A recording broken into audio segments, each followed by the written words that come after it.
Assalamualaikum warahmatullahi wabarakatuh. Alhamdulillah, sekarang telah tersedia ringback tone dari Sabda TV. Jangan lupa untuk mengaktifkan RBT tersebut dengan cara mengetik SMS. Di sini, di sini, di sini. Jazakumullahu khairan.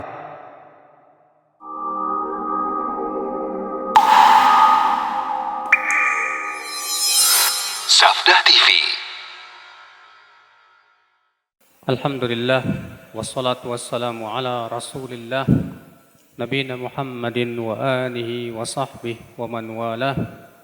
Wa ashhadu an la ilaha illallah wahdahu la syarika lah. Wa ashhadu anna Muhammadan abduhu wa rasuluh. Qala Allah Ta'ala fi kitabihil karim, ya ayyuhalladzina amanu taqullaha haqqa tuqatih wa la tamutunna illa wa antum muslimun, amma ba'd. Saudara-saudaraku sekalian, kita memuji Allah atas banyak sekali karunia yang Allah limpahkan kepada kita, terutama nikmat Islam dan nikmat iman.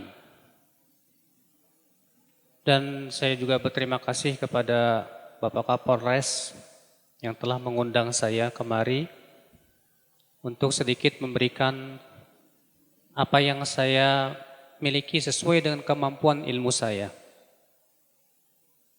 untuk berbicara tentang sedikit bagaimana keindahan Islam. Karena agama Islam adalah agama yang sangat indah sekali, karena ia turun dari Allah yang maha indah. Allah Subhanahu wa ta'ala menamai dirinya Al-Jamil, yang maha indah.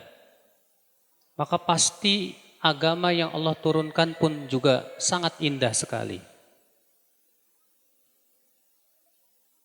Karena kalau kita perhatikan, Islam indah di dalam segala sesuatunya. Dalam akidahnya, dalam ibadahnya, di dalam muamalahnya. Demikian pula di dalam kaidah-kaidahnya dan syariatnya. Maka dari itu saudara-saudaraku sekalian, siapapun yang mempelajari tentang agama Islam, dia akan mendapati bahwasanya agama ini subhanallah adalah merupakan agama yang benar-benar menginginkan kebaikan untuk seluruh manusia, menginginkan kemaslahatan untuk seluruh manusia, dan berusaha untuk menolak segala macam mudarat, segala sesuatu yang membahayakan kehidupan manusia. Allah Ta'ala berfirman, innallaha ya'muru bil adli wal ihsan wa ita'i dzil qurba wa yanha 'anil fahsya'i wal munkar.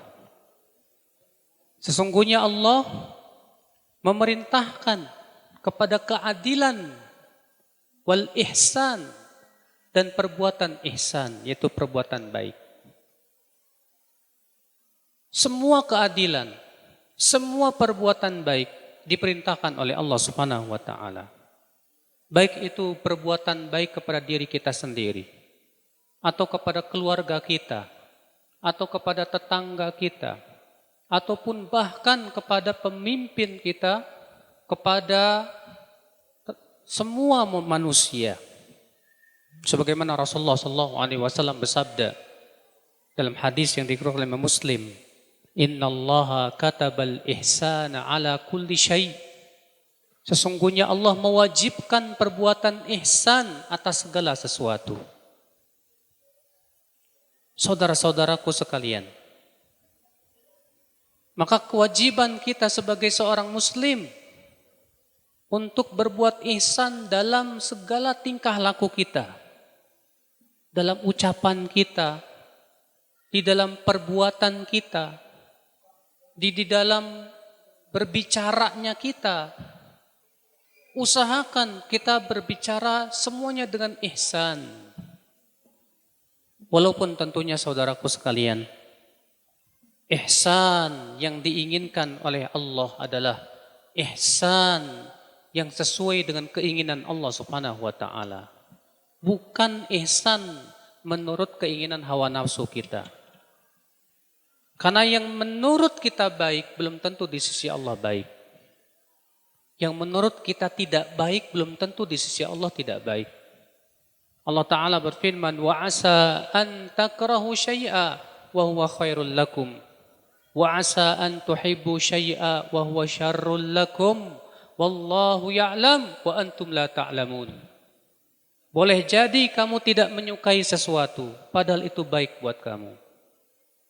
Dan boleh jadi kamu menyukai sesuatu, ternyata itu tidak baik untukmu. Allah yang tahu, kamu tidak tahu. Oleh karena itulah saudara-saudaraku sekalian, wajib kita yakini seyakin-yakinnya. Semua perintah Allah itu pasti isinya maslahat. Allah memerintahkan kita sholat, tujuannya untuk apa? Pasti di sana ada kebaikan yang luar biasa. Allah berfirman, inna sholata tanha anil fahsya'i wal munkar. Sesungguhnya sholat itu mencegah dari perbuatan keji dan mungkar. Orang yang bisa menjaga sholatnya dengan benar, kekhusyuannya, rukunnya, kewajibannya, sunnah-sunnahnya, itu sholat akan memberikan kekuatan pada hatinya untuk meninggalkan semua perbuatan keji dan mungkar. Dalam hadis riwayat Al-Bazzar dalam musnadnya dan Imam Ahmad, ada seorang laki-laki datang ke Rasulullah dan berkata, wahai Rasulullah, saya mempunyai tetangga, di waktu malam ia sholat malam, fa'idha asbaha saraqa, tapi di waktu pagi dia mencuri. Bagaimana itu, hai Rasulullah? Malamnya sholat malam, paginya mencuri. Apa kata Rasulullah? Satamna'uhu sholatu, kelak sholatnya akan mencegah dia. Maksudnya bukan berarti mencuri itu bukan berarti boleh, tidak Pak. Akan tetapi orang yang menjaga sholatnya akan memberikan kekuatan untuk meninggalkan perbuatan keji dan mungkar itu. Sebaliknya, apabila kita sholat tapi ternyata masih berbuat keji, masih berbuat mungkar, itu pertanda sholat kita belum diterima oleh Allah Subhanahu wa Ta'ala. Lihat, Allah mensyariatkan sholat tiada lain untuk apa Pak? Untuk kebaikan kita semuanya. Rasulullah bersabda, as-salatu nur. Sholat itu cahaya. Cahaya dalam hati kita. Cahaya dalam hidup kita. Makanya Allah Subhanahu wa Ta'ala mensyariatkan umat ke Islam supaya minta bantuan dengan sholat dan sabar. Allah berfirman, ista'inu bis sabri was salah. Minta tolonglah dengan sabar dan sholat. Rasulullah SAW dalam riwayat Abu Daud disebutkan, kana idza hazabahul amru shalla. Rasulullah apabila ditimpa perkara-perkara yang susah, beliau segera sholat menghadap kepada Allah Subhanahu wa Ta'ala. Lihatlah Bapak sekalian. Allah syariatkan berbagai macam perintah, tiada lain untuk kebaikan diri kita. Allah memerintahkan puasa Ramadan. Insya Allah nih, sekitar 2 bulan lagi kita akan menghadapi puasa Ramadan. Ini tamu yang sangat besar, tamu yang sangat agung. Setiap kita berusaha untuk bergembira dengan kedatangan bulan yang agung ini. Kenapa Allah mewajibkan puasa Ramadan sebulan penuh? Wajib kita yakini bahwa di sana pasti ada kebaikan dan kemaslahatan yang Allah inginkan dari kita. Dengan kita menahan lapar, dahaga, syahwat kita pun dipersempit Bapak sekalian. Sehingga hati kita lebih dekat kepada Allah. Hati kita jauh dari syahwat dan maksiat kepada Allah Subhanahu wa Ta'ala. Makanya orang yang berpuasa ia akan mendapatkan dalam hatinya itu kedekatan hati dia kepada Allah Subhanahu wa Ta'ala. Demikian pula zakat, haji, umroh dan semua perintah Allah semua adalah maslahat. Demikian pula semua yang Allah larang pasti mudarat. Wajib kita yakini Pak. Allah melarang riba. Kenapa Allah melarang riba? Karena di sana pasti ada mudarat yang terkadang akal kita belum bisa mencernanya. Kenapa riba diharamkan? Saya kok belum bisa masuk akal saya. Kita katakan karena akalmu tidak sehebat ilmu Allah Subhanahu wa taala. Allah tahu, kamu tidak tahu. Kewajiban kamu sami'na wa ata'na. Kami dengar, kami taat. Allah melarang zina, Allah melarang berbuat zolim, menzolimi manusia. Allah melarang ghibah, Allah melarang berjudi, Allah melarang minum arak, segala macam larangan Allah. Kalau kita pikirkan dan cerna dengan akal yang sehat, kita akan mendapatkan di sana ada mudarat-mudarat yang luar biasa. Oleh karena itulah saudaraku sekalian, kalaupun di situ ada manfaatnya, tapi kalau mudaratnya lebih besar, dalam Islam itu dilarang. Allah berfirman tentang ayat-ayat arak. Yas'alunaka 'anil khamri wal maisir. Qul fihima ithmun kabirun wa manafi'u lin-nas wa ithmuhuma akbaru min naf'ihima. Mereka bertanya kepada engkau hai Muhammad tentang arak dan judi. Katakan, di dalam arak dan judi itu ada manfaat-manfaat untuk manusia. Dan ada dosanya dan mudaratnya. Dan dosanya lebih besar daripada manfaatnya. Maka dari itu Pak, jangan melihat dari satu sisi tanpa melihat sisi yang lain. Kalau kita melihat dari satu sisi ada manfaatnya, kita lihat adakah di situ mudaratnya. Kalau ternyata di situ ada mudaratnya, kita lihat mana yang lebih besar, manfaatnya atau mudaratnya. Kalau ternyata mudaratnya lebih besar, Islam mengharamkan. Maka Anda jangan berkata, tapi kan arak ada manfaatnya Ustadz. Arak bisa mengurangi kolesterol. Arak juga disebutkan ada beberapa manfaat. Makanya sebagian tabib-tabib Cina itu ya, mereka memakai apa? Arak untuk pengobatan. Maka kita katakan, betul ada manfaatnya. Akan tetapi kita lihat ada tidak mudaratnya. Allah telah menyebutkan dalam Al-Quran bahwa ternyata dalam arak ada mudaratnya. Dan ternyata mudaratnya lebih besar daripada apa? Manfaatnya. Allah haramkan tidak? Allah haramkan Bapak sekalian. Demikian pula segala sesuatu yang di situ ada pada manfaat dan mudarat, kita harus pertimbangkan. Kalau ternyata manfaatnya lebih besar daripada mudaratnya, boleh dalam Islam, enggak apa-apa. Saya yakin Bapak mungkin ada yang pernah ke pasar, naik angkot untuk keperluan. Tapi kan di pasar campur baur laki-laki perempuan. Itu gimana Ustaz? Berarti saya nggak boleh pergi ke pasar dong. Kita katakan memang itu mudarat. Tapi di sana ada maslahat besar untuk cari nafkah, jual beli, memenuhi kebutuhan. Maka kita lihat mana yang lebih besarnya, maslahat atau apa? Mudaratnya. Demikian Islam. Islam itu selalu mempertimbangkan dua perkara tadi, manfaat dan apa? Mudaratnya. Maka semua yang sifatnya maslahatnya lebih besar, bahkan kalau ternyata maslahatnya murni, diperintahkan oleh Allah.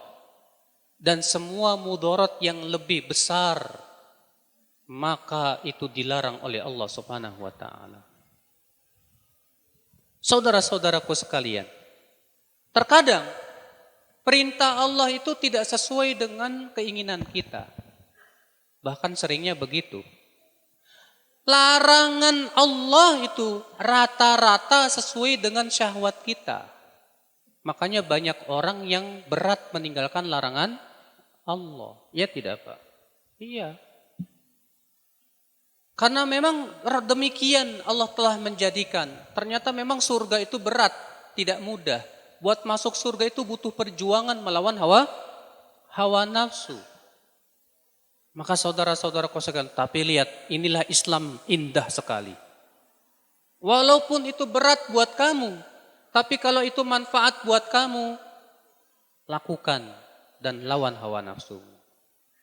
Walaupun itu kamu sesuai dengan syahwatmu, tapi itu bahaya buat kamu, tinggalkan. Dan jangan berkata, tapi kan ini enak. Tidak. Saudara-saudaraku sekalian, banyak sekali perkara-perkara yang saya akan berikan contoh. Larangan-larangan Allah ternyata tidak sesuai dengan keinginan kita, Pak. Sebuah contoh. Rasulullah SAW bersabda, kata Rasulullah SAW, innaha satakunu atharah wa umurun tunkirunaha. Sesungguhnya akan muncul pemimpin-pemimpin yang lebih mementingkan dirinya daripada rakyatnya. Dan nanti akan muncul perkara-perkara yang kalian ingkari. Lalu para sahabat berkata, "Famadza ta'muruna ya Rasulullah?" Apa yang kau perintahkan kepada kami hai Rasulullah? Kata Rasulullah, tu'addunal haqqal ladzi lahum wa tas'alunallahal haqqal ladzi lakum. Laksanakan hak pemimpin kamu. Adapun hakmu mintalah kepada Allah. Bayangkan, Pak, bagi sebagian orang hadis ini enggak sesuai. Gimana? Ini pemimpin zalim sama rakyatnya. Dia lebih mementingkan dirinya daripada apa? Rakyatnya. Ternyata Rasulullah mengatakan apa? Ketika ditanya, apa yang kau perintahkan hai Rasulullah? Kata Rasulullah, laksanakan hak mereka. Hak pemimpin apa? Ditaati dalam perkara yang ma'ruf. Bantu mereka dalam melaksanakan amanah mereka. Sabar menghadapi kezoliman mereka. Maka Rasulullah mengatakan apa? Laksanakan hak yang itu kewajiban kalian sebagai rakyat terhadap pemimpin kalian. Adapun hak kalian mintalah kepada Allah. Siapa yang setuju dengan hadis ini? Ada yang setuju dengan hadis ini? Setuju enggak dengan hadis ini? Ini masalahnya sabda Rasul, bukan sabda saya, bukan ucapan saya. Kamu yakin tidak Rasulullah berbicara dari hawa nafsu atau bukan hawa nafsu? Bukan dari hawa nafsu. Rasulullah bersabda, Allah Ta'ala berfirman dalam surat An-Najm, "Wa ma yantiqu 'anil hawa in huwa illa wahyu yuha." Dan tidaklah Muhammad berbicara dari hawa nafsunya, akan tetapi ia adalah wahyu yang Allah wahyukan kepadanya. Rasulullah SAW memerintahkan umatnya sabar. Sezolim apapun pemimpin kamu selama ia menegakkan sholat, sabar. Dalam hadis yang sahih, Rasulullah SAW sabda, kata Rasulullah, sayaqumu fikum rijalum qulubum qulubus syayatin fi juthmanil ins. Akan ada pemimpin-pemimpin hatinya hati setan tapi dalam badan manusia. Apa kata para sahabat, hai Rasulullah, apa yang kau perintahkan kepada kami? Dengarkan jawabannya dan tolong pikirkan dengan pikiran kita. Ini kira-kira sesuai dengan hawa nafsu kita apa enggak? Kata Rasulullah apa? Dengarkan dan taat. Walaupun kamu dipukul dan hartamu diambil. Nah lu, setuju enggak? Ini sabda Rasul. Berat, Pak, berat. Ya tidak? Berat. Ini harta kita diambil. Jangankan harta diambil, harga naik dikit aja demo.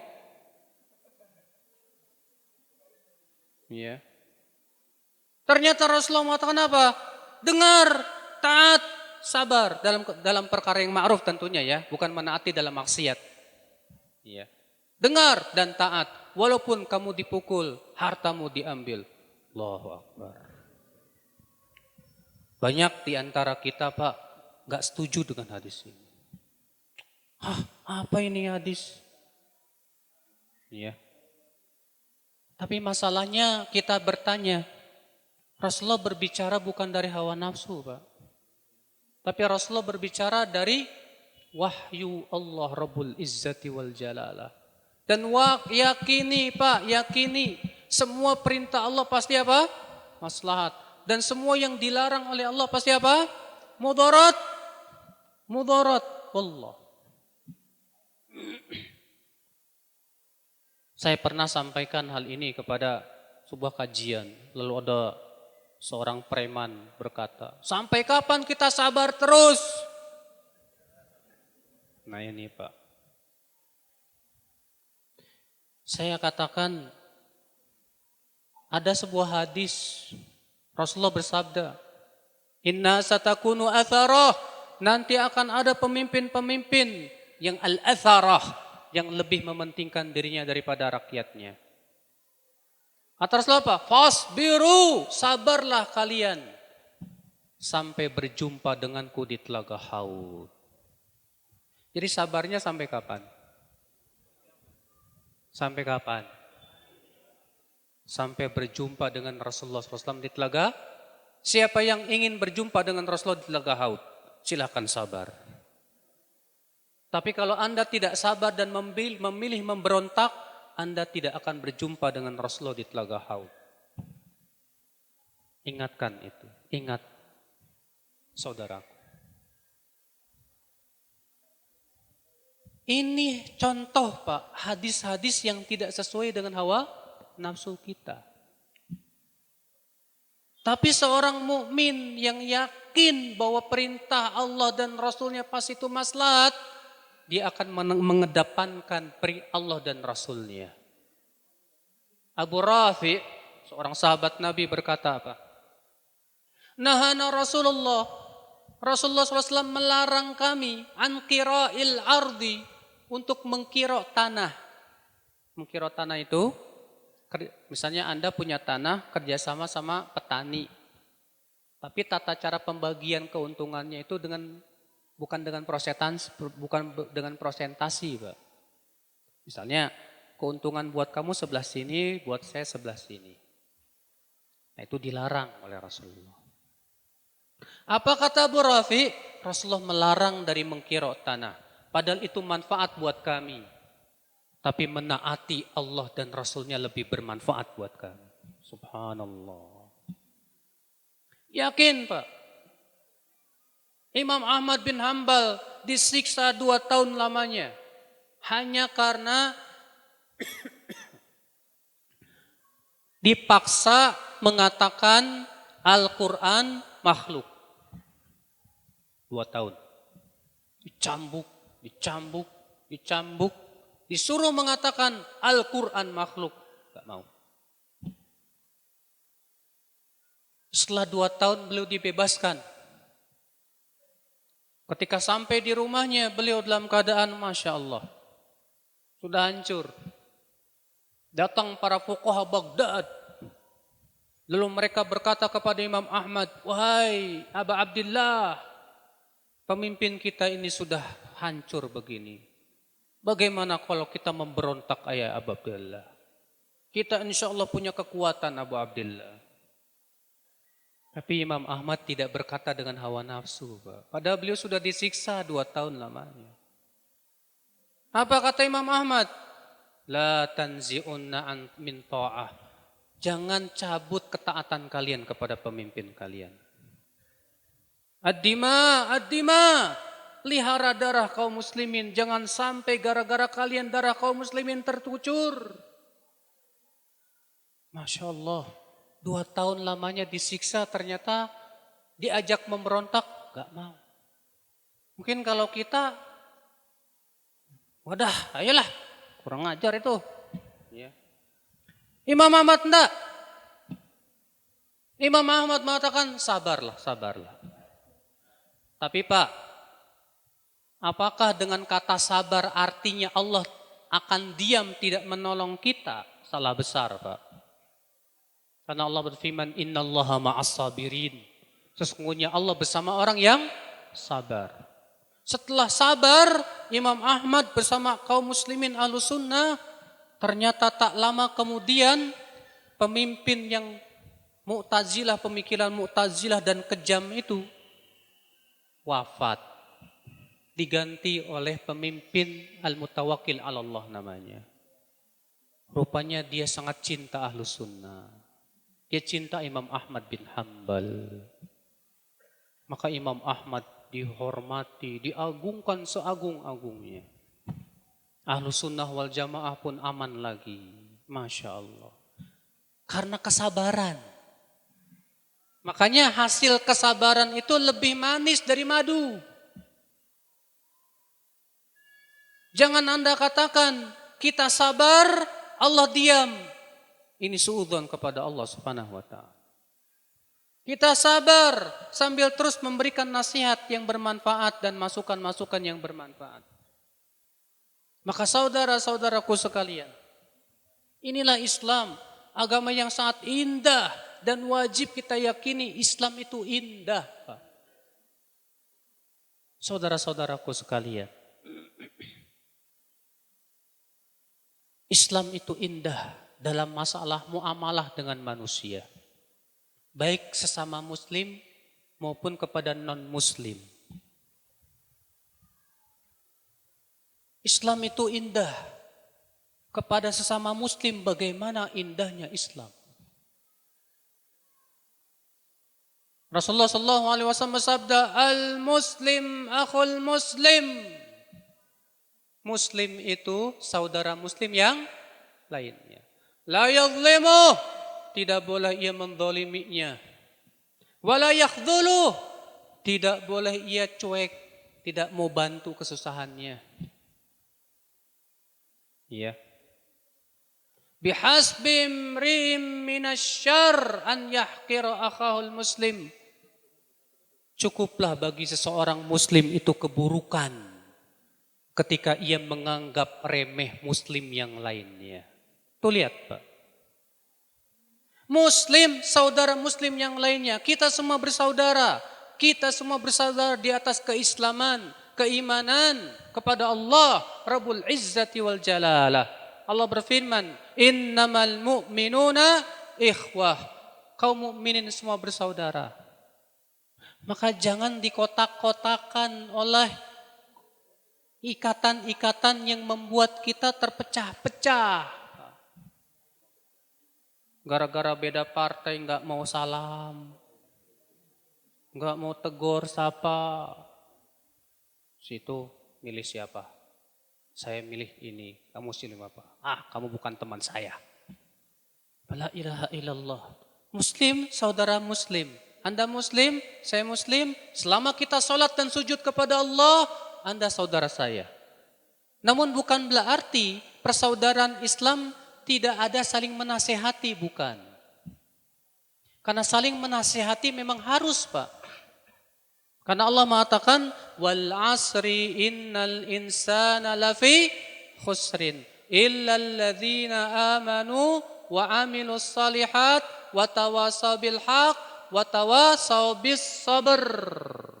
Demi masa sesungguhnya manusia semuanya di atas kerugian kecuali yang memenuhi 4 kriteria.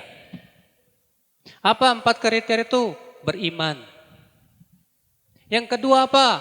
Beramal soleh. Yang ketiga apa? Saling berwasiat tentang kebenaran. Yang keempat apa? Saling berwasiat tentang kesabaran. Saling menasihati itu penting, Pak. Kamu melihat teman kamu berbuat salah, berbuat maksiat, berbuat zolim, wajib kamu untuk menasihati dia. Kalau kamu memang sayang kepada dia. Ketika kamu melihat teman kamu berbuat syirik, ajarkan dia, beritahu bahwa itu syirik, gak boleh, haram dalam Islam. Kalau kamu melihat teman kamu makan riba, jangan diamkan, beritahu dia. Mas, kata Rasulullah, 1 dirham riba itu sama dengan 36 kali berzina, Mas. Bayangkan, saling berwasiat itu indah, saudaraku. Saling menasehati itu indah. Cuman masalahnya, Pak, yang pintar ngasih nasihat itu banyak. Yang jarang itu yang pintar menerima nasihat. Kalau dinasihatin, diingetin, ngambek. Bahkan menganggap yang ngasih nasihat itu musuh. Ini yang jadi masalah.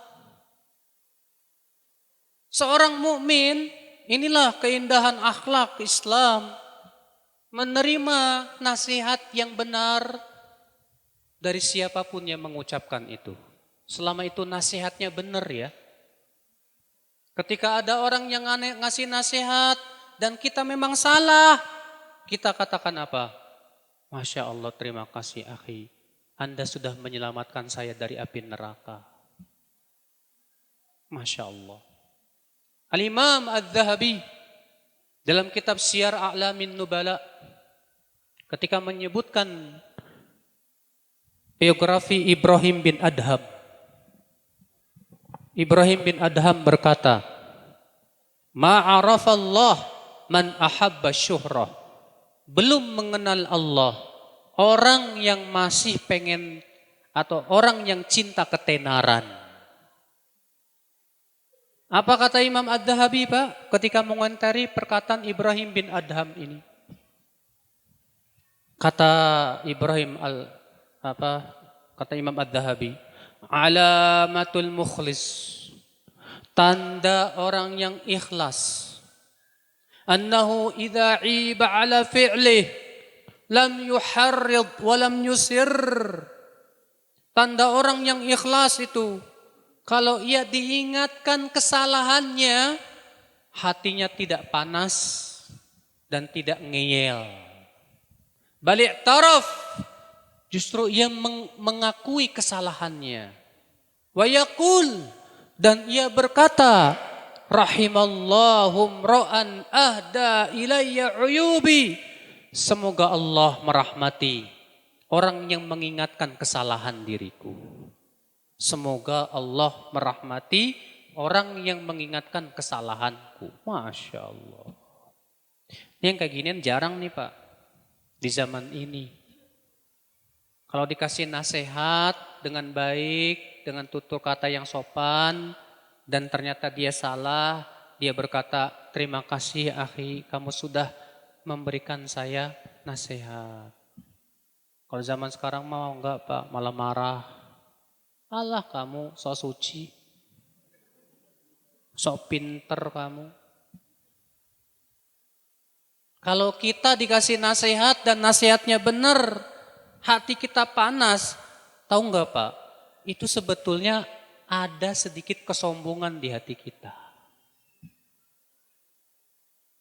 Ada sedikit kesombongan karena Rasulullah SAW ketika menyebutkan tentang sifat orang yang sombong. Siapa sombong? Menolak kebenaran dan meremehkan orang lain.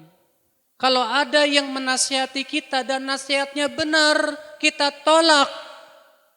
Berarti maaf, di hati kita masih ada kesombongan. Saudara-saudaraku sekalian, lihat Pak, indahnya akhlak Islam. Sesama muslim gak boleh saling cari-cari kesalahan. Allah berfirman apa? Di dalam surat apa itu? Al-Hujurat. Ya ayyuhalladzina amanu jtanibu katsiran minadh-dhann. Inna ba'dadh-dhanni itsm. Wala tajassasu wala yaghtab ba'dukum ba'dha. Ayuhibbu ahadukum an ya'kula lahma akhihi maitan fakarihtumuh. Wattaqullah. Innallaha tawwabur rahim. Wahai orang-orang yang beriman, Jauhi oleh kalian kebanyakan prasangka, dugaan, suuzon sama orang. Ya. Dan jangan mencari-cari kesalahan saudaramu. Dan jangan sebagian kamu menggibah sebagian yang lain. Apakah kamu mau memakan bangkai saudaranya sendiri? Tentu kalian tidak suka itu. Bayangkan Pak, ayat ini mengandung adab yang luar biasa. Bagaimana pergaulan kita sama muslim. Wahai orang-orang yang beriman, jauhi oleh kalian berburuk sangka. Kata Abdullah bin Mas'ud, orang yang berburuk sangka bisa jadi lebih besar dosanya dari orang yang diburuk sangkai. Kenapa? Karena Allah menyebutkan dalam ayat tersebut, pertama jangan berburuk sangka. Yang kedua jangan mencari-cari kesalahan. Yang ketiga jangan menggibah.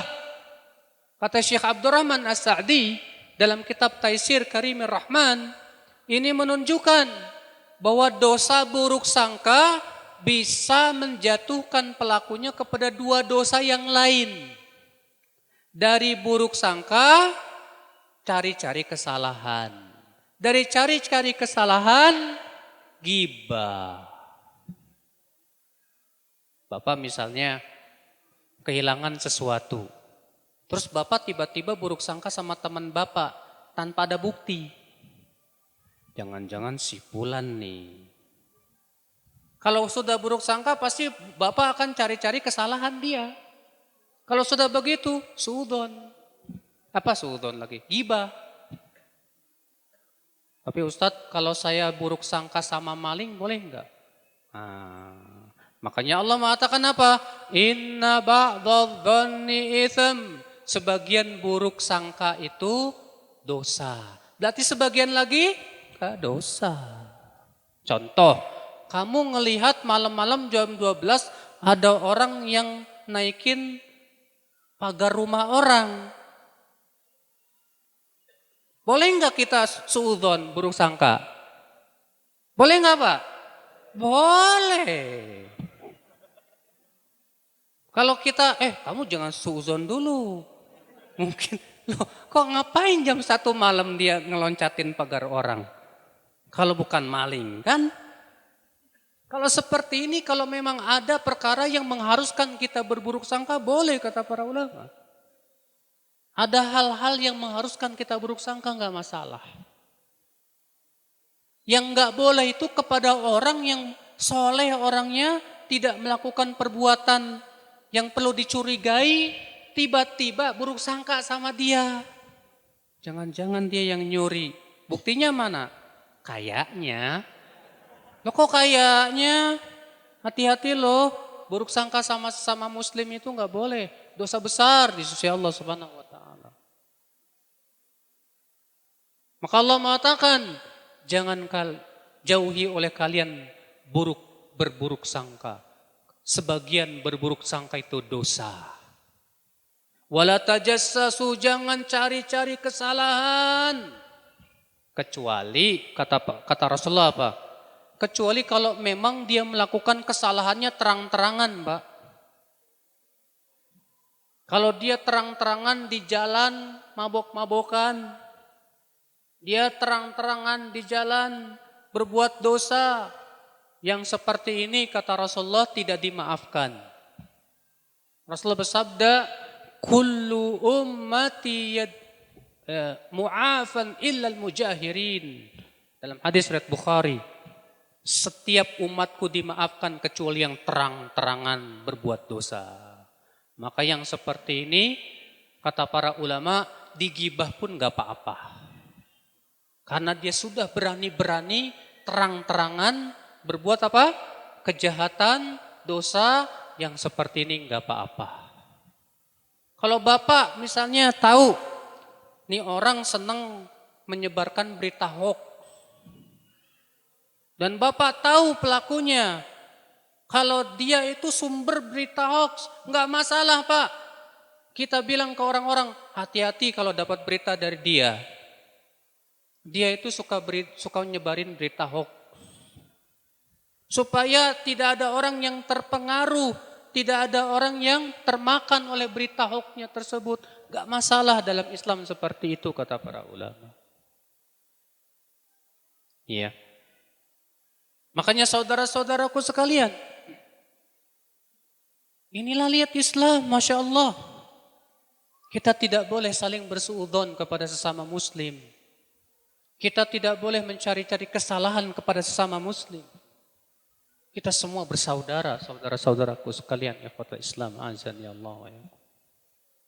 Bahkan Allah juga berfirman di ayat sebelumnya, Ya ayyuhalladzina amanu la yaskhar qaumun min qaumin asa an yakunu khairan minhum wala nisa'un min nisa'in asa an yakunna khairan minhun wala talmizu anfusakum wala tanabazu bil alqab bi'sal ismul fusuqu ba'dal iman wa man lam yatub fa ulaika humul wa man lam yatub fa ulaika humudz zalimun. Hai orang-orang yang beriman, lihat. Yang dipanggil siapa? Yang ngaku beriman pasti terketuk hatinya. Hai orang-orang yang beriman, janganlah sebagian kalian memperolok kaum yang lain. Boleh jadi yang kamu perolok itu lebih baik daripada yang memperolok. Dan jangan wanita memperolok wanita yang lain. Boleh jadi wanita yang diperolok lebih baik daripada yang memperolok. Dan jangan kamu suka meledek. Dan jangan memberikan gelar-gelar yang tidak baik. Seburuk-buruknya nama itu kefasikan setelah iman. Maka siapa yang tidak mau taubat dari perbuatannya, maka ia orang-orang yang zolim, kata Allah. Perhatikan ayat ini Pak. Mengandung adab yang luar biasa. Pertama Allah mengatakan apa? Jangan memperolok orang lain. Karena bisa jadi yang kamu perolok lebih baik dari kamu. Pak, ucapan Allah ini lembut sekali. Pak. Allah mengatakan apa? Boleh jadi yang diperolok lebih baik daripada yang apa? Memperolok. Seakan-akan Allah ingin mengajak bicara orang-orang yang suka memperolok itu. Kamu yang suka memperolok, emangnya kamu yakin kamu lebih baik dari dia di sisi Allah? Hah? Tahu dari mana bahwa kamu lebih baik dari dia di sisi Allah? Kalau dikatakan, tapi kan dia berbuat dosa. Boleh jadi Allah berikan taubat kepada dia. Allah berikan hidayah setelah itu. Kenapa kamu tidak doakan saja dengan kebaikan? Saudara-saudaraku sekalian. Lihat Pak. Jangan suka saling memperolok. Karena orang yang memperolok itu ada jenis merasa lebih baik dari yang diperolok. Saudaraku, orang yang suka memperolok itu menunjukkan pertama, ada sifat dia merasa lebih baik. Yang kedua, dia menganggap remeh orang yang diperolok. Pasti ada kesombongan di hatinya. Yang ketiga, dia memperolok akibat ia sibuk memikirkan kesalahan orang yang diperolok. Maka kalau kamu memperolok biasanya karena kamu selalu mencari-cari kesalahan dia. Akhirnya kamu memperolok dia. Saudaraku, Al-Hasan Al-Basri ketika ditanya tentang makna tawadu. Apa kata Al-Hasan Al-Basri? Tawadu itu kamu keluar dari rumahmu dan tidaklah kamu bertemu dengan seorang muslim pun kecuali kamu merasa dia lebih baik dari kamu. Masya Allah. Bakar bin Abdullah Al-Muzani berkata, kalau aku melihat orang yang lebih tua dariku, aku berkata dalam hatiku, dia lebih baik dariku karena dia lebih banyak amal solehnya dari saya. Kalau aku melihat orang yang lebih muda dari saya berkata dalam hati saya lebih buruk dari dia karena dosa saya lebih banyak dari dia. Subhanallah. Akhlak yang luar biasa, Pak. Kalau kita, Pak, selalu memikirkan dosa-dosa kita, kita tidak akan pernah memperolok orang lain. Karena kita merasa kita manusia pun juga banyak kekurangan. Makanya di antara wasiat Rasulullah SAW kepada Abdullah bin Amr bin Al-As, apabila datang suatu zaman yang penuh dengan fitnah, dalam hadis yang dikutip Abu Daud dalam sunannya, Rasulullah SAW bersabda kepada Abdullah bin Amr bin Al-As, atau Abdullah bin Umar, apa kata Rasulullah? Kaifa bika ya Abdullah, idza kunta fi huthalatin minan nas wa qad marijat uhuduhum wa kanu hakadha. Bagaimana sikap kamu, hai Abdullah, kalau kamu hidup di zaman yang manusia telah rusak, moralnya, akidahnya, agamanya sudah rusak, dan sudah tidak bisa dipercaya janji-janji mereka, dan mereka seperti ini, kata Rasulullah, sudah, kalau gimana ya, udah kusut, Pak, sudah susah diperbaiki. Bagaimana sikap kamu, hai Abdullah, kalau kamu hidup di masyarakat seperti itu, di zaman yang penuh fitnah seperti itu? Apa kata Abdullah bin Umar atau Abdullah bin Amr? Apa yang engkau perintahkan kepadaku, hai Rasulullah?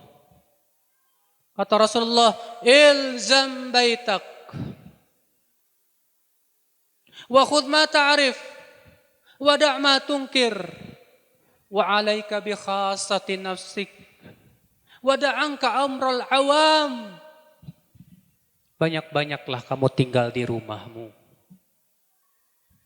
Banyak-banyak tinggal di rumahmu. Ambil yang kamu lihat itu ma'ruf, baik. Tinggalkan yang kamu lihat itu mungkar. Dan hendaklah kamu lebih memikirkan dosa-dosamu sendiri. Jangan kamu pikirkan dosa-dosa orang lain. Jangan kamu pikirkan kesalahan orang lain. Ternyata Rasulullah SAW memberikan nasihat kepada Abdullah bin Umar atau Abdullah bin Amr apabila ia hidup di zaman yang fitnahnya dahsyat, Pak. Di tengah-tengah manusia yang sudah tidak bisa dipercaya, janji-janji mereka kosong, tidak bisa dipercaya. Kata Rasulullah apa? Hendaklah kamu lebih sibuk memperbaiki dirimu sendiri, mengingat dosa-dosamu sendiri. Ya akhi, demi Allah, kalau kita lebih sibuk mengingat dosa kita, Pak, daripada mengingat dosa orang lain, manfaatnya besar sekali, Pak. Orang yang senantiasa mengingat kesalahan sendiri akan banyak taubat sama Allah.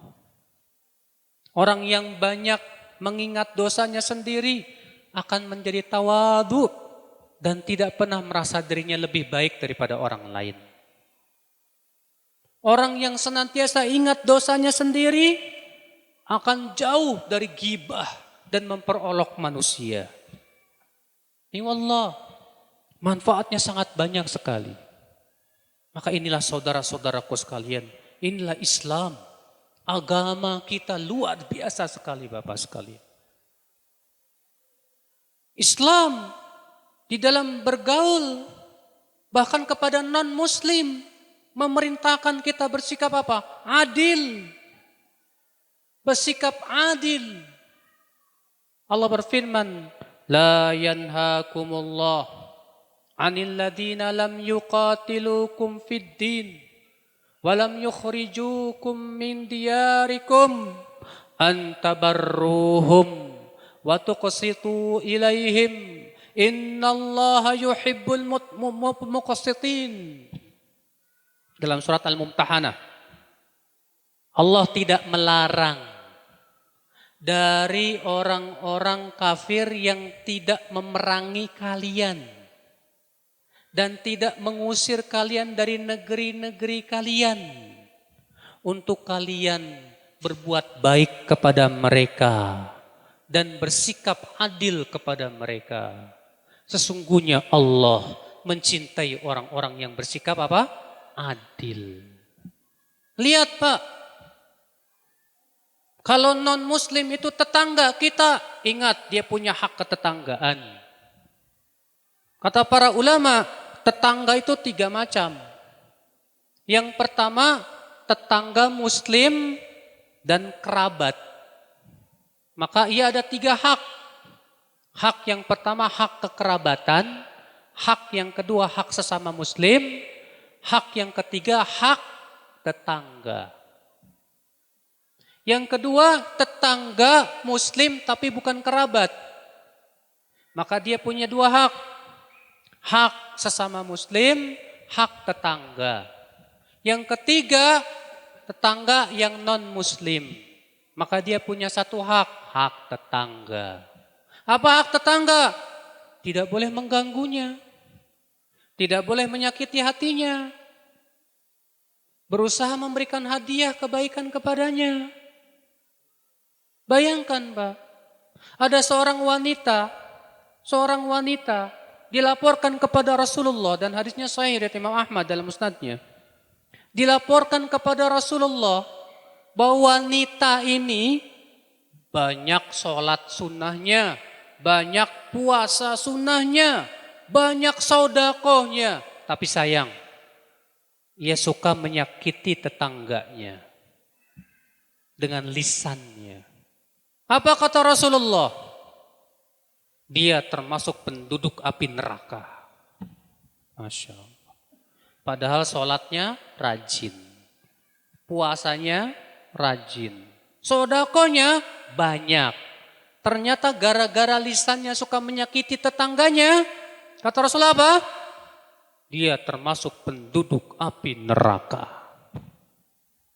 Dilaporkan lagi ke Rasulullah. Hai Rasulullah, ada seorang wanita, sholat sunnahnya sedikit, puasa sunnahnya sedikit, sedekahnya pun sedikit. Tapi ia tidak pernah menyakiti tetangganya. Apa kata Rasulullah? Dia penduduk surga. Penduduk surga.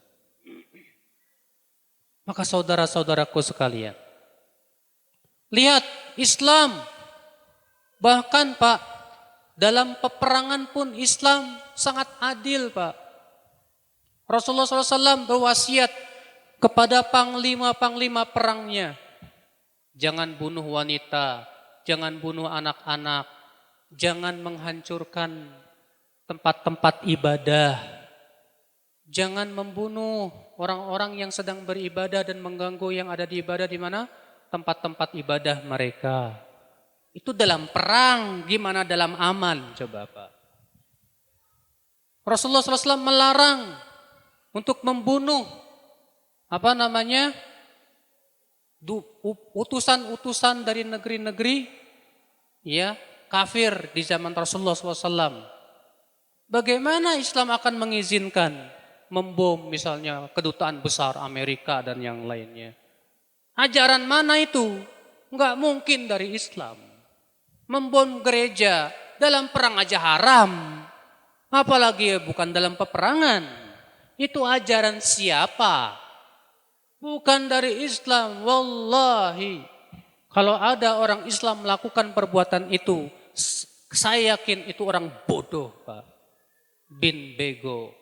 bin pandir, nggak paham tentang hakikat Islam. Nggak mungkin Islam mengajarkan seperti itu. Demi Allah. Al-Quran ayat mana yang mengizinkan perbuatan itu? Hadis nomor berapa di riwayat siapa yang mengizinkan itu? Ulama mana yang mengatakan itu diperbolehkan? Nah inilah saudara-saudaraku sekalian. Maka dari itulah saudara-saudaraku sekalian, Islam Pak, agama yang sangat, ya Masya Allah ya, luar biasa dalam masalah bermuamalah. Dalam masalah bermuamalah. Makanya Islam tuh Pak, gak pernah maksa orang, kamu wajib masuk Islam, kalau enggak, saya tembak kamu. Gak ada dalam Islam seperti itu. La ikraha fiddin. Tidak ada paksaan dalam agama. Situ mau masuk Islam silahkan, gak masuk Islam gak masalah. Kita pun juga tidak mau dan tidak pernah Islam memerintahkan kita mengganggu mereka yang sedang ibadah dalam gereja-gereja mereka, vihara-vihara mereka. Itu dilarang oleh Islam untuk mengganggu Pak. Bahkan Rasulullah SAW pernah masuk ke masjid. Didapati para sahabat masing-masing sedang sholat. Dan masing-masing sedang mengeraskan bacaannya. Sehingga mengganggu yang lain. Apa kata Rasulullah? Ala inna kullakum munajin rabbah. Fala yajhar ba'dukum ala ba'din biqira'atih. Ketahuilah setiap kalian itu sedang bermunajat kepada Allah. Maka jangan sebagian kalian mengganggu sebagian yang lain dengan bacaannya. Tuh lihat. Bapak baca Quran keras-keras, gara-gara Bapak baca Quran, teman Bapak yang lagi sholat bacaannya salah mulu. Dosa Bapak loh Pak. Loh saya kan lagi baca Quran. Iya masalahnya situ ganggu. Makanya saya tidak setuju Pak. Di masjid jam 3:30 malam udah rame. Saya nggak setuju itu. Kenapa? Emang yang baca Quran cuma di sana? Di rumah? Terkadang saya sedang sholat tahajud. Gara-gara itu salah mulu. Baca sabis, nyambungnya ke walaili. Gara-gara gak khusyuk. Gimana ini? Ganggu ya akhi. Mengganggu orang walaupun dengan bacaan Quran tetap tidak boleh kata para ulama. Iya. Bukannya kita melarang baca Quran. Tidak. Yang kita larang mengganggu orang lain. Karena orang lain pun juga pengen ibadah, pengen khusyuk. Sebagaimana Anda pun pengen ibadah dan pengen khusyuk. Saudara-saudaraku sekalian.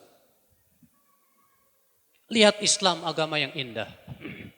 Dalam cara mengingkari kemungkaran, Islam tuh Masya Allah. Gak pernah Islam mengingkari kemungkaran caranya arogan. Gak pernah diajarkan Islam. Mengingkari kemungkaran yang dilakukan oleh penguasa. Islam telah memberikan cara. Rasulullah bersabda, "Man arada an yansah lidhi sultan." Siapa yang ingin menasihati penguasa, janganlah terang-terangan. Jangan terang-terangan. Tapi Pak maaf Pak, ketika saya sampaikan hadis ini, ada orang bilang apa? Terang-terangan aja, terang-terangan aja ditolak, apalagi sembunyi-sembunyi katanya. Saya bilang ke dia, Mas, ini bukan perkataan saya loh. Ini sabda Rasulmu. Masa kamu mau tolak sama akalmu sih? Kan ini Rasulullah berbicara, dan Rasul tidak mungkin berbicara dari hawa nafsu. Para ulama mengatakan, kenapa menasihati pemimpin itu nggak boleh terang-terangan? Karena pemimpin itu harus dijaga kewibawaannya. Sebab kalau pemimpin wibawanya jatuh di depan rakyat, jangan harap rakyat mau taat. Jangan harap rakyat mau dengar. Tapi ketika wibawanya kita pelihara betul, insya Allah ya akan terjadi keamanan dan yang lainnya. Maka dari itulah saudara-saudaraku sekalian, ikhwatal Islam, azani Allah wa yakum. Ahlussunnah wal Jamaah, silakan baca dalam kitab-kitab Ahlussunnah wal Jamaah, fatwa-fatwa para ulama, Syekh bin Baz dan yang lainnya. Mengatakan apa? Enggak boleh menasihati pemimpin di depan mimbar-mimbar, di depan orang banyak. Itu namanya memprovokasi. Ya. Tidak boleh. Apa manfaatnya? Ya akhi, kalau kita doakan pemimpin dengan kebaikan, ya Allah, berikan hidayah kepada pemimpin saya. Dan ternyata doa kamu didengar sama Allah. Manfaat enggak? Manfaat enggak? Wallahi manfaat, Pak. Tapi kalau kamu cuma jelek-jelekan di mimbar-mimbar, kira-kira pemimpin kita berubah enggak dengan cara kayak gitu? Enggak juga. Bahkan mudaratnya lebih banyak. Ya tidak? Iya wallah. Malah memprovokasi, memanas-manasi. Bukankah lebih baik kita bilang, wahai kaum muslimin, ayo doakan pemimpin kita supaya mereka dapat hidayah. Barangkali di antara kalian ada yang doanya mustajab di sisi Allah. Ayo doakan dalam sujud-sujud kita dan tahajud kita. Doakan supaya pemimpin kita diberikan oleh Allah hidayah. Dan ternyata di antara antum ada yang doanya mustajab. Alhamdulillah. Tiba-tiba pemimpin kita berjenggot, cingkrang. Ayo ngaji sunnah. Wah, mantap banget, Pak. Kalau kita doakan lebih manfaat. Makanya Al-Hasan Al-Basri pernah mendengar ada orang yang mencaci maki Hajjaj bin Yusuf. Bapak tahu enggak Hajjaj bin Yusuf? Itu panglima perang paling kejam dalam Islam. Sampai-sampai Imam Adzabi mengatakan apa? Kalau semua orang kafir membawakan orang-orang kejamnya, kita bawa Hajjaj bin Yusuf, kita masih menang kejamnya, Pak. Hajjaj bin Yusuf itu membunuh 120.000 kaum muslimin pelan-pelan. Tahu pelan-pelan? Congkil dulu matanya, ini. Dikit-dikit sampai mati. Itu yang sudah dibunuh sama dia 120.000 orang. Bukan hanya orang biasa, ulama bahkan. Sa'id bin Jubair disembelih sama dia. Al-Hasan Al-Basri jadi buronan Hajjaj bin Yusuf. Padahal Al-Hasan Al-Basri enggak salah. Bahkan beliau termasuk yang mengingkari pemberontakan. Tapi beliau tertuduh. Akhirnya jadi buron. Suatu ketika Al-Hasan mendengar ada orang yang berdoa begini. Ya Allah, binasakan Hajjaj bin Yusuf. Apa kata Al-Hasan? Jangan berdoa seperti itu. Loh, kenapa? Apa kamu tidak tahu bagaimana kejamnya Hajjaj? Kata Al-Hasan apa? Saya khawatir Allah kabulkan doa kamu, dia mati, ternyata penggantinya lebih kejam dari dia. Artinya kamu tahu dari mana bahwa penggantinya akan lebih baik? Tahu dari mana? Kamu dukun apa? Apakah tidak lebih baik kita doakan, ya Allah, berikan hidayah kepada dia? Itu lebih baik, Pak. Cuma masalahnya, Pak. Masalahnya lagi, Pak. Ini berhubungan dengan apa? Saya udah kesel banget sama dia. Udah benci banget sama dia. Karena kebencian, kekesalan. Akhirnya apa? Saya yakin, Pak, 1000 hadis disampaikan pun gak bakalan didengar. Allah pencilat pemerintah. Allah.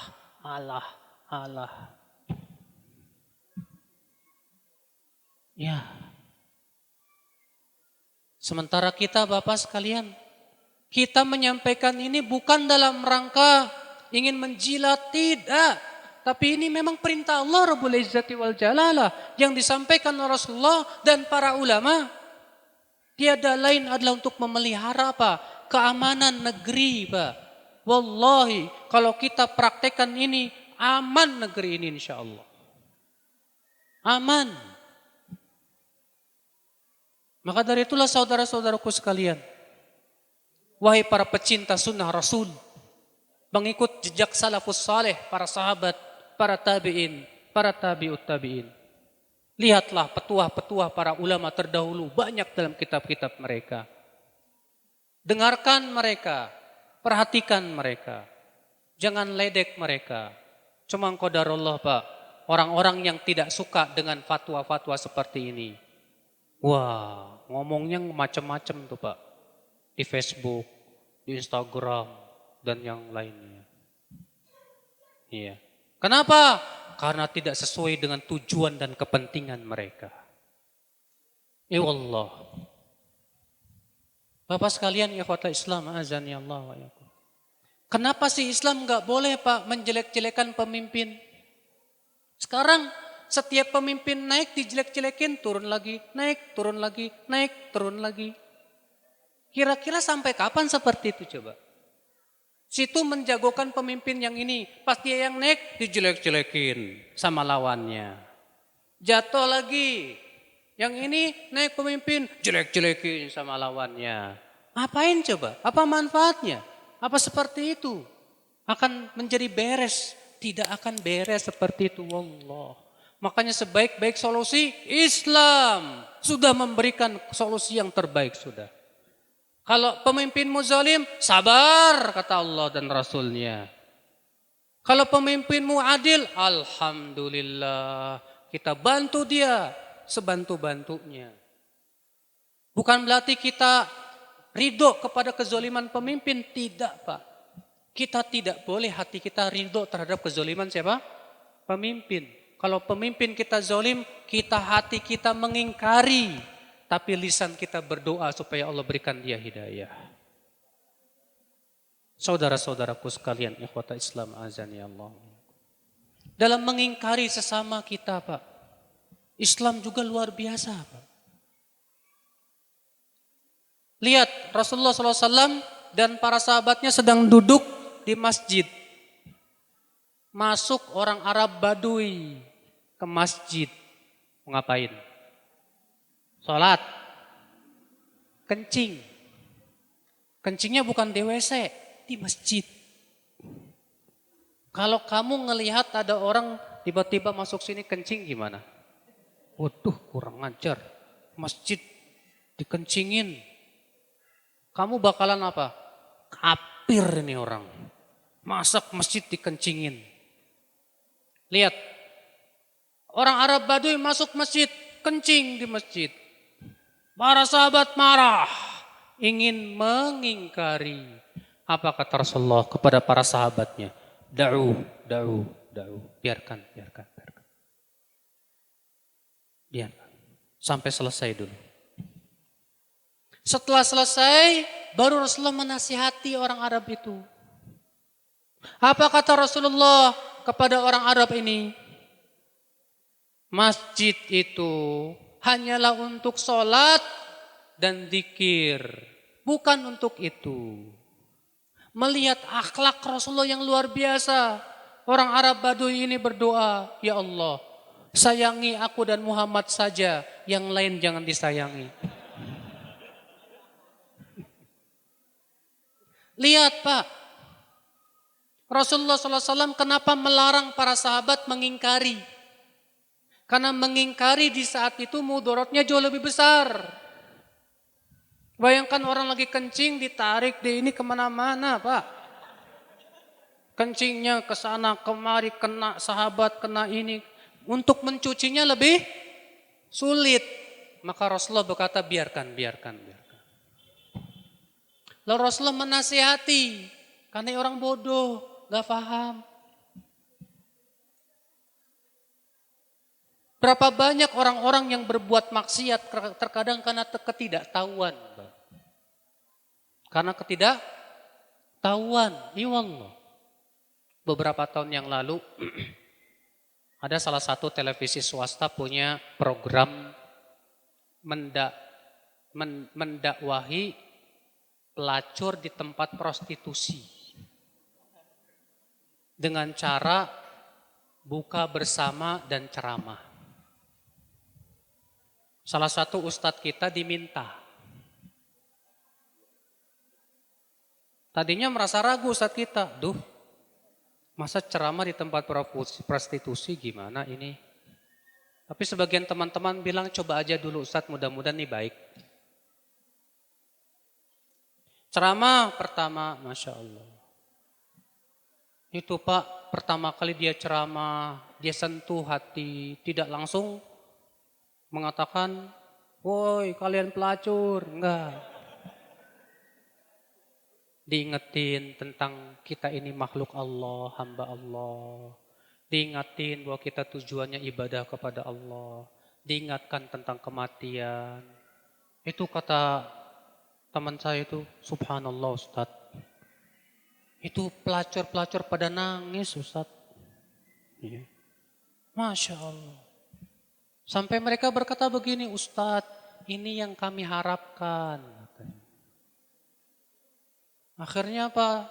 Selama sebulan penuh itu banyak yang taubat, Pak. Meninggalkan pelacuran.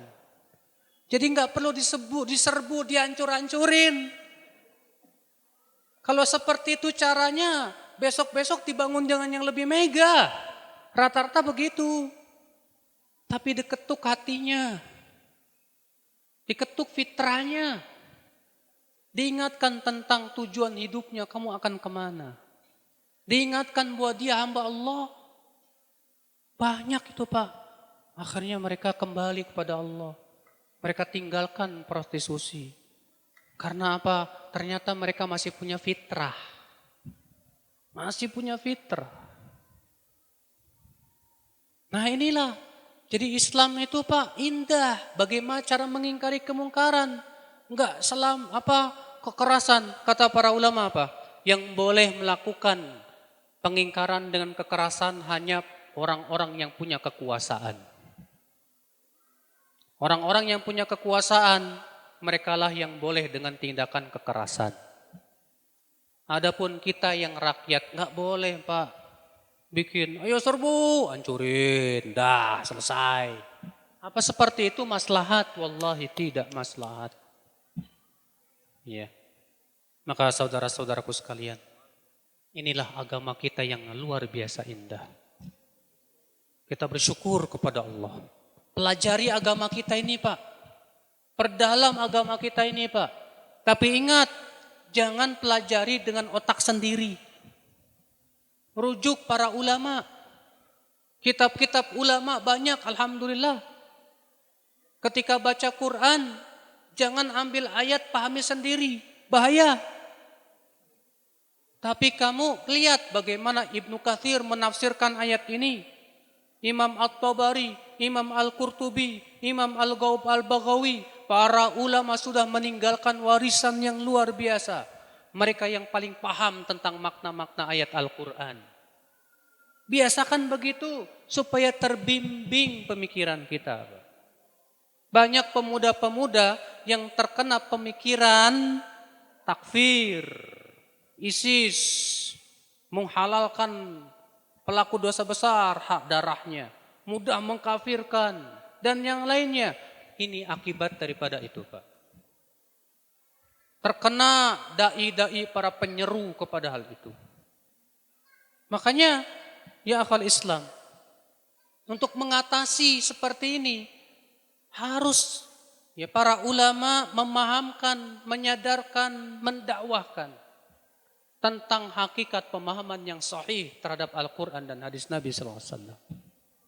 Dan pemahaman yang paling sahih hanyalah pemahaman para sahabat Rasulullah SAW. Para tabi'in, para tabi'ut tabi'in. Yang mereka dipuji langsung oleh Rasulullah SAW. Dalam hadisnya, khairun nasi qarni. Sebaik-baiknya manusia itu generasiku. Kemudian setelahnya. Sebaik-baik manusia generasiku siapa? Sahabat. Kemudian setelahnya siapa? Tabi'in. Kemudian setelahnya siapa? Tabi'ut tabi'in. Mereka sudah langsung dipuji oleh Rasulullah. Pasti pemahaman mereka yang terbaik. Maka setiap pemahaman yang tidak sesuai dengan pemahaman mereka, itu pasti menyimpang, saudaraku.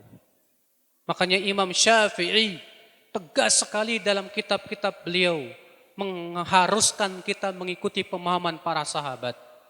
Sebagaimana disebutkan dalam riwayat Ar-Rabi' bin Sulaiman, Imam Syafi'i berkata, memuji para sahabat, wahum fauqana, para sahabat di atas kita dalam setiap ilmu, akal, ijtihad, istinbat dan istidrak. Wa ara'uhum lana Ahmad, pendapat para sahabat lebih terpuji untuk kita dan lebih layak kita ikuti daripada pendapat kita sendiri. Ini ucapan Imam Syafi'i, bayangkan. Makanya Imam Syafi'i terkenal menyebutkan bahwa pendapat sahabat termasuk dalil. Dalam mazhab Syafi'i, dalil itu pertama Quran, hadis, ijma, qiyas, kemudian pendapat sahabat. Ini saudara-saudaraku sekalian. Demikian ulama setelahnya. Kita gali kitab-kitab mereka. Mereka lebih selamat, Pak. Kalau kita pahami sesuai dengan pemahaman mereka, insya Allah selamat, Pak, dalam memahami agama ini. Billahi taufik. Assalamualaikum warahmatullahi wabarakatuh.